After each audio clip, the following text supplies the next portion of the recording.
మీ delivery driver మీ డ్రింక్ను మర్చిపోయానని చెబితే మళ్ళీ తలుపు తెరవకండి. ఇలాంటి కథలు చదివినప్పుడు ఇవన్నీ అతిశయోక్తులు అని అనుకునేదాన్ని. కాని అర్ధరాత్రి వేళ నా ఇంటి హాల్వేలో చేతిలో కిచెన్ నైఫ్ పట్టుకుని బేర్ఫుట్గా నిలబడి నా తలుపు అవతలివైపు ఎవరో ఊపిరి పీలుస్తున్న శబ్దాన్ని వింటున్న స్థితిలోకి నేను చేరుకున్నాను.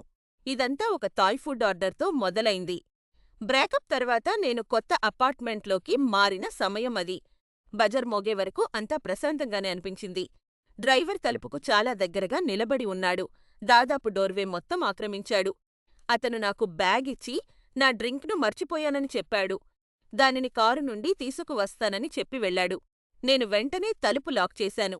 బ్యాగ్ లోపల నాకు మడత పెట్టిన ఒక కాగితం కనిపించింది. అది రసీదు కాదు. అది ఒక లిస్ట్.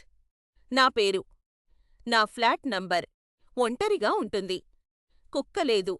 బెడ్రూమ్ కిటికీ సర్వీస్ అల్లివైపు ఉంటుంది. ఇది ఏదైనా ప్రాంక్ అని భయంతో నా ఎక్స్ బాయ్ ఫ్రెండ్కు కాల్ చేశాను. అతను తాను చేయలేదని ప్రమాణం చేసి పోలీసులకు కాల్ చేయమని చెప్పాడు. అప్పుడే 3 మెల్లని చప్పుడులు వినిపించాయి. డ్రైవర్ గొంతు గుసగుసలాడింది. మీ డ్రింక్ మర్చిపోయాను. నేను పీప్ హోల్ ద్వారా చూశాను. హాల్వే ఖాళీగా ఉంది. కాని నా ఫోన్ బజ్ మనేరగా మోగింది. మీ డ్రైవర్ మీ ఇంటి తలుపు వద్ద ఉన్నారు. ఆ తర్వాత నా ఫోన్కు కాల్ వచ్చింది. తెలియని నంబర్. ఆ గొంతు ఇలా అంది, నువ్వు ఆ రసీదు చూడాల్లేదమ్మా. ముందు నువ్వు తినాల్సింది. అకస్మాత్తుగా డోర్ హ్యాండిల్ కదలడం మొదలైంది. కిందకు తర్వాత పైకి, కిందకు తర్వాత పైకి. అతను లాక్ను టెస్ట్ చేస్తున్నాడు. నేను భయంతో నా బాత్రూంలోకి వెళ్ళి ఆ బలహీనమైన తలుపును లాక్ చేసుకున్నాను. కాని అప్పుడే నాకు ఆ నోట్ గుర్తొచ్చింది. నా బెడ్రూమ్ కిటికీ తెరిచి ఉంది. నేలమీద చెక్క పలక చప్పుడు వినిపించింది. అతను లోపలికి వచ్చేశాడు.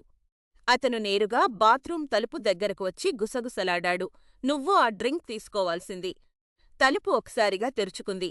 స్క్రూడ్రైవర్ పట్టుకున్న ఒక వ్యక్తి నాపై దాడి చేశాడు. పోలీసులు సరైన సమయానికి వచ్చి డేనియల్ ప్రైస్ అనే వ్యక్తిని అరెస్టు చేశారు. అతను అసలైన డ్రైవర్ కాదు. అతను అసలైన మహిళా డ్రైవర్ను కొట్టి స్పృహ తప్పేలా చేసి ఆమె సామాగ్రిని దొంగిలించాడు. అతని కారులో ఇతర మహిళలకు సంబంధించిన డజన్ల కొద్దీ రసీదులు దొరికాయి. కొన్నింటిపై టిక్ మార్కులున్నాయి. నా పేరు చుట్టూ సర్కిల్ వేసి ఉంది. అంతా అయిపోయిందని నేను అనుకున్నాను. కాని 3 రోజుల తర్వాత నేను ఆ యాప్ను డిలీట్ చేసినా నా ఫోన్లో ఒక నోటిఫికేషన్ వచ్చింది. మీ డ్రైవర్ మీ దగ్గరే ఉన్నారు. ఆ ఐకాన్ నేను ఉన్న సేఫ్ హౌస్ వద్ద ఆగింది. డోర్ బెల్ మోగింది, కాని కెమెరాలో పోర్చ్ ఖాళీగా ఉంది. ఇప్పుడు నేను ఒక హోటల్లో నకిలీ పేరుతో దాక్కున్నాను.